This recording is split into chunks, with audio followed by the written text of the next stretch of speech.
The Totalitarianism of Ibram Kendi by Eternal England. Capital T truth is irrelevant in our postmodern era. The veracity of an argument and the honest pursuit of truth have been subjugated to the perceived social justice outcome it will bring about. See Ibram Kendi, who, in his dreadful, trust me, I read it, bestseller, How to Be an Anti-Racist, attempts to critique the traditional paradigm of racism in which things are either seen as racist or not racist. He reframes the conversation using the far more divisive categories of racist and anti-racist, arguing that nothing can be called not racist. Everything which is not explicitly anti-racist is, definitionally, racist. He redefines racism as supporting a racist policy through action or inaction or expressing a racist idea. Ignoring how wonderfully circular this definition is, we can see that he is reframing racism from how it has historically been conceived, as individual thoughts, actions, and behaviors rooted in prejudice on the grounds of race, into a systemic issue, whereby everybody who is not actively following his method is automatically racist. Kendi has repeatedly called for the creation of a Department of Anti-Racism, DOA. The following is a lengthy quote outlining the sheer totalitarian bleakness of Kendi's vision of the solution to racism.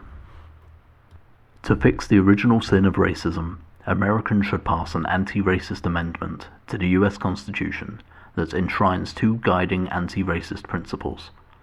Racial inequity is evidence of a racist policy, and the different racial groups are equals. The amendment would make unconstitutional racial inequity over a certain threshold, as well as racist ideas by public officials, with racist ideas and public official clearly defined.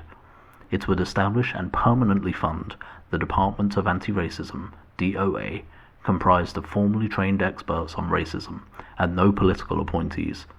The DOA would be responsible for pre-clearing all local, state, and federal public policies to ensure they won't yield racial inequity, monitor those policies, investigate private racist policies when racial inequity surfaces, and monitor public officials for expressions of racist ideas. The DOA would be empowered with disciplinary tools to wheel over and against policymakers and public officials who do not voluntarily change their racist policy and ideas. Ignoring the hilarity of Dr. Kendi's misspelling of the word principles, the consequences of this are even more authoritarian than they seem at first glance. He states that racial inequity is evidence of racist policy, as if equity would be the natural state of affairs were it not for racist policy, when this is patently untrue. Equity is unnatural. It is not the normal state of affairs. It never has been, and it never will be. His ideal system would pre-clear all local, state, and federal public policies to ensure they won't yield racial inequity. Talk about government overreach. Translated, this means that every single law passed throughout the US would be scrutinized through the lens of critical race theory and accepted or rejected based on its adherence. The permanently funded DOA, made up of experts on racism, would claim the authority and hold the power to veto any and every potential law in the entirety of the United States if they judged it does not further the goal of racial equity. It would also monitor public officials for expressions of racist ideas, bearing in mind that, to Kendi, the term racist ideas means something very different to what it means to you or I. It cannot be overstated just how dystopian this is. Were this plan implemented, the USA would become a totalitarian state ruled by critical race theory experts overnight. If all racial inequity is proof of racism, it follows that discrimination on grounds of race is not only justified, but required in pursuit of anti-racism. Here's another Kendi quote to reiterate his monomania. The remedy for past discrimination is present discrimination. The remedy for present discrimination is future discrimination.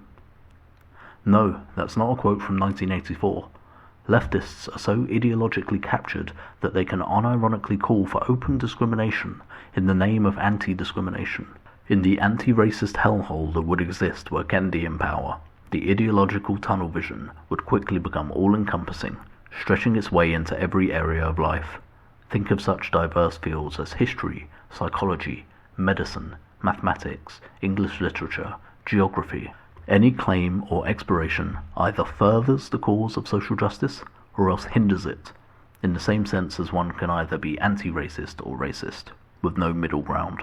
Imagine a state in which every aspect of life is perceived through the framework of anti-racism, and then ask yourself, how would any of this even solve racism?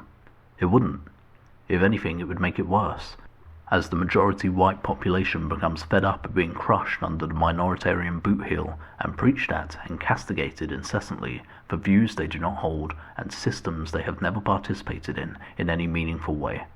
The majority of people are simply getting on with their lives.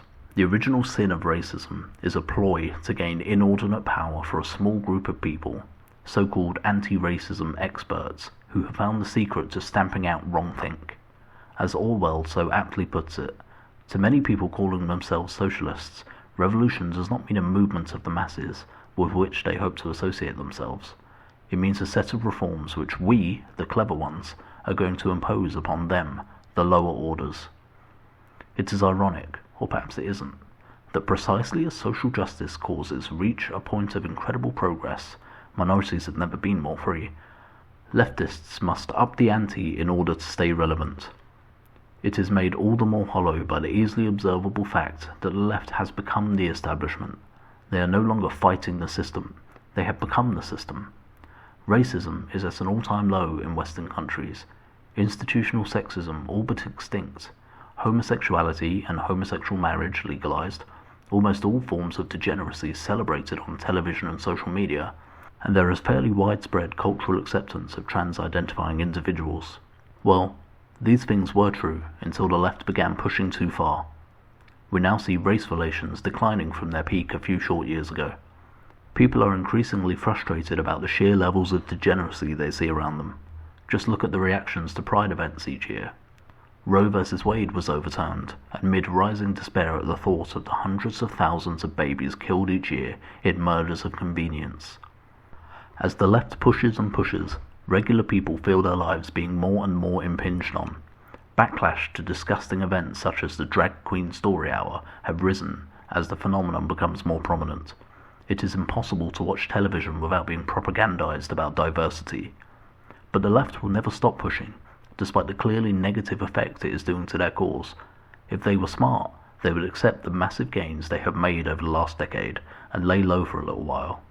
Instead, they will continue to push narratives of a trans genocide, continue to inflame black people against white people through over-reporting of white-on-black crime, especially white-on-black police misconduct, and continue to poison relations between the sexes to keep everybody isolated and miserable, just like them.